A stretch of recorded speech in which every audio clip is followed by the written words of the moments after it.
hard. Tokyo, Japan, achieved 2000 September 21, 2015. Many people in today's work world eagerly anticipate taking some vacation time each year. After all, they worked assiduously all year and want to enjoy some time off with friends or family. People in Japan, however, had a tendency to keep right on working, and now the government wants to change that.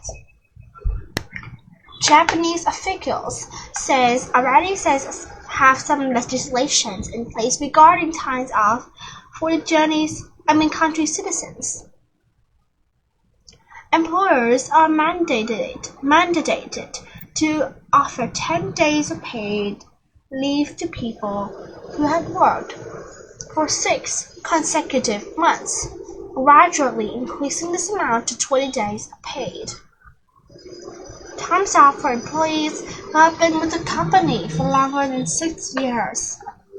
According to the law, workers may carry over their time off from one calendar year to the next. This means that an employee who only uses 5 out of 10 days off during 1 year of employment can take 15 days of the following year. But in Japan, it seems being offered time off and actually taking it are contradictories. Eriko Sekuchi, age 36, only took 8 of her 20 paid vacation days in 2014. And Sekiguchi is not alone. On average, Japanese workers take 9 days off a year, barely half the personal days allotted to them.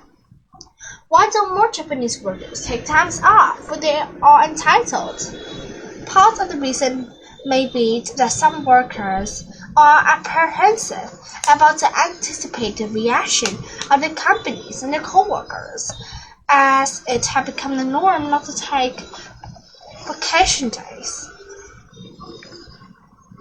Some may be concerned that their co-workers will take umbrage at being forced to take on extra work to fill in during the vacation time, and some may worry that taking time off will cast doubt on the employee's allegiance to the company. Another factor for not taking time off is maybe Japanese workers might use vacation times for 6 days.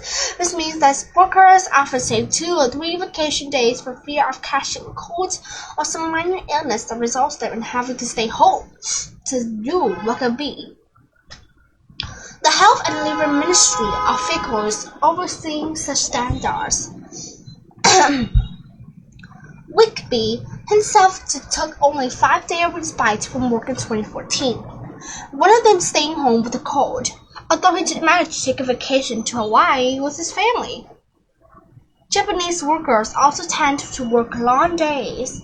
About 22% of Japanese workers put more than 49 hours a week, compared to 60% of Americans and 11% of the French and Germans, according to data compiled by the Japanese government.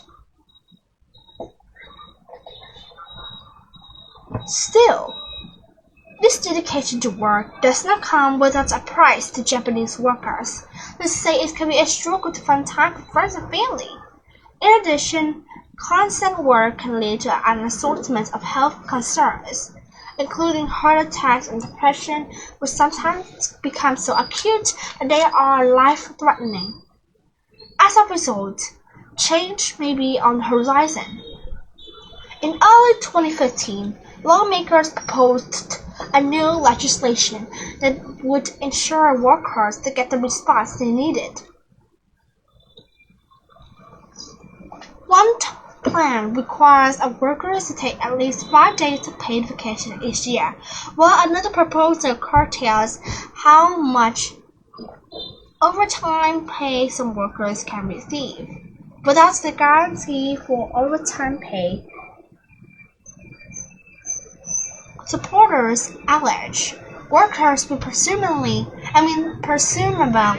not devote as many extra hours to working, but others maintain that legislations may not have that intended effect, since workers' motivation of putting overtime often not to make extra money.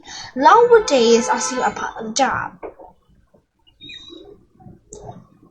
Japan is a culture that fosters beautifies long hours, Prime Minister Shinzo Abe explained. Now Abe and many others Japanese lawmakers are hoping this is something that they can change. The Associated Press contributes to this story. The main definition: assiduously means in a constant, unflagging manner. Contrary to reality means the states are being different or in contrast. Unbranched means feeling of resentment or displeasure arising from offense. This is the end of making definition and read about working too hard and achieve 2000 literacy and minus Emmy. Thank you for listening.